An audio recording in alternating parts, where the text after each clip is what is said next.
Test on one day. India, England, Australia. What a player! What a player! What a player!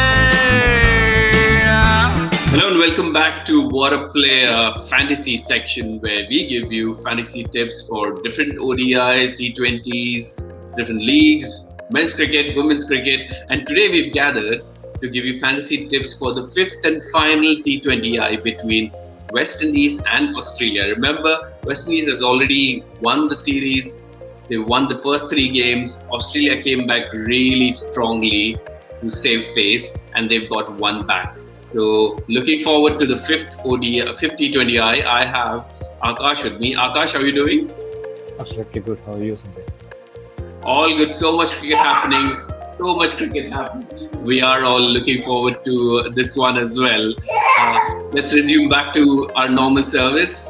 So, yeah, Akash, looking at the team for this one, how is it looking? Although West Indies won the series in the third match itself, we were expecting some kind of changes in that team, but that didn't happen, and they pretty much went with a strong team and still lost the game. So we would assume that they're going to again go with a strong team and probably wind up this series 4-1 or something. So going by that, we will be sticking with the stronger side from both the sides. Matthew Wade being the keeper is a decent nick, although he's not getting the big ones. But since he opens the innings, so he's going to be our wicket keeper, followed by Moses Enriquez and Aaron Finch from Australia. We're expecting them to come good. Randall Simmons is in brilliant form, so is his opening partner Evan Lewis. We have them as the batsmen from West Indies. Sunrisers Hyderabad, if you are waiting for your fortunes to be turned, then this is what you wanted. Mitchell Marsh, poor chap. Sunrisers Hyderabad were banking on him so much and he got injured and couldn't play best part of the IPL. Mitchell Marsh is in absolutely red hot form, bad ball, so he is the first pick of our all-rounders and he is the captain as well, no surprises. Andre Russell, yes, he didn't finish the game the other day, but he's in good bowling form. Whenever he's in decent bowling form, he ends up picking up some cheap wickets and also gets some handy runs, so definitely get him. Taven Allen, good fielder, good bowler, can chip in with a few runs as well, so we got him. Josh Hazelwood, we are expecting him to have a really good spell and probably pick up a couple of wickets as well. McCoy, another good bowler, he's in decent form.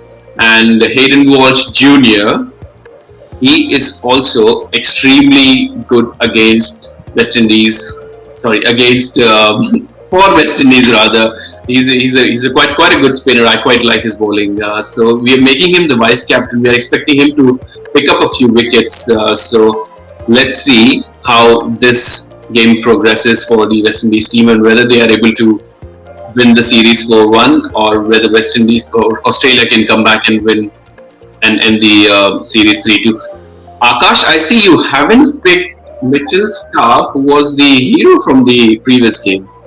Yeah, absolutely. So, Andre Russell missing out doesn't happen every night. So it's like lightning doesn't strike twice.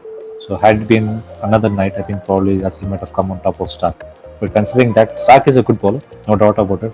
But having both Hazelwood and Starc would have been difficult for us. Hazelwood is proven decent in the last 4 games, and we expect him to be good again in this final game. So that's the reason we picked him ahead of Starc. And one more question I had in terms of Dwayne Bravo. I see him being sent up the order recently. Like if he's playing for Chennai Super Kings, I think he comes at number 10. But in the last few games, he's coming at 4-5, which is a bit surprising. So you've not considered him? Not right now, considering that Fabian Allen is what we're preferring ahead of him. Bowling depends on how the Australian batsmen play him at the death. So, and considering the batting, he's probably in there because they need somebody experienced to hold the innings when required. But tomorrow, I don't think that will be the case, and we might see just everybody going out there having a hit since it's the final T20. So, I don't think Bravo would be necessarily coming up the order tomorrow. Excellent. All we are hoping for is a decent game. It is effectively a dead rubber, but it's a World T20 year. Everyone's trying out their combinations. Everyone's gearing up to the big series, the tournament, which we've been waiting for 5.5 years. So no T20 is a dead rubber, effectively. Before we leave you, a couple of points. This game involves an element of financial risk and may be addictive. Please be responsible when playing, and you have to be 18 plus if you are playing this game. The second point, the tips we are providing are purely for entertainment purposes. Waadaplaya audience member cannot be held responsible for any losses you may incur. Akash, as always, thank you so much for all the work you do in the background and giving us these fantasy tips. Most of the work, as I keep saying, are done by you and Vishak. I just come over and just go through some of the stuff. It's a teamwork.